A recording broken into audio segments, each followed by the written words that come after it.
자, 오늘 톡소원 정치는 경매 방식으로 진행을 해보겠습니다. 먼저 오늘 경매로 나온 제품들 보시겠습니다. 진귀한 물건들이죠. 역대 대통령들의 시계인데요. 자, 반장들은 적당한 가격을 불러주시면 거기에 맞춰 경매 진행하겠습니다. 자, 첫 번째 대상은 바로 박정희 전 대통령의 시계입니다. 제9대 취임식 기념으로 만든 거라고 하는데요. 얼마일까요? 우선 먼저 청와대 출입기자인 임소라 반장부터 시작하시죠. 9대 취임식이면 1978년이니까 거의 40년 전이네요. 박정희 전 대통령에 대해서는 평가가 엇갈리고 있긴 하지만 고도 경제 성장을 이뤄낸 대통령이다 이런 평가도 있으니까 조금 비싸게 적어도 되지 않을까 싶고요. 희소성도 있어 보이고요. 제 감정가는 30만 원 이렇게 해보겠습니다.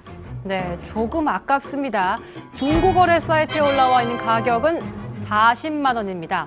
박정희 전 대통령이 사실 기념시계를 제작한 최초의 대통령이라고 합니다. 봉황 마크와 대통령 친필 사인도 박정희 전 대통령이 시작한 거라고 합니다. 자, 다음 지금 보시는 건 전두환 전 대통령의 시계입니다. 과연 얼마일까요? 정강현 반장에게 기회 드립니다. 전두환 전 대통령은 역사적 평가도 좋지가 않고요. 또 내란, 뇌물죄로 감옥까지 갔다 온 사람입니다. 그래서 이 가격이 높지는 않을 것 같은데 사실 팔릴까 싶기도 합니다. 제 감정가 좀 후하게 썼습니다. 5만 원. 네, 낙찰가 너무 낮습니다. 역시 정강현 반장 매몰차신데 중고 시장엔 15만 원에 올라와 있습니다. 자, 제가 역대 대통령들의 시계를 가지고 경매처럼 진행을 좀 해봤습니다.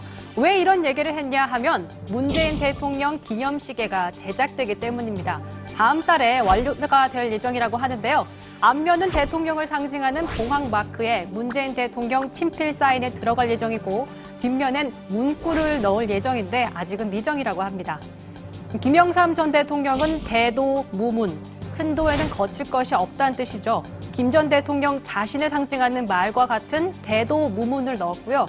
노무현 전 대통령은 원칙과 신뢰, 새로운 대한민국이라는 문구를 새겼습니다. 자, 그렇다면 문재인 대통령은 어떤 말을 넣을까요? 자주 사용했던 말을 좀 생각해보면 나라를 나라답게 사람 사는 세상, 어떤 문구를 넣을지도 관심이 가는 대목입니다. 기념시계 하면 또 생각나는 사람, 바로 황교안 전 국무총리가 있습니다. 대통령 권한대행 시절에 기념시계를 만들었는데요.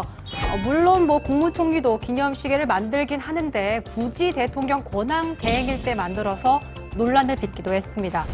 중고거래 사이트에선 박근혜 전 대통령 시계도 10만 원 정도에 거래되고 있다고 합니다.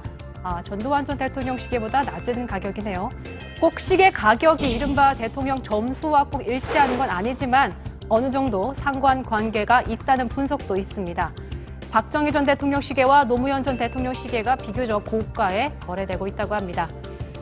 다음 달에 나오게 될 문재인 대통령 시계, 과연 어떤 모양의 시계일까요? 그리고 훗날 얼마의 값어치를 가질지도 궁금해집니다.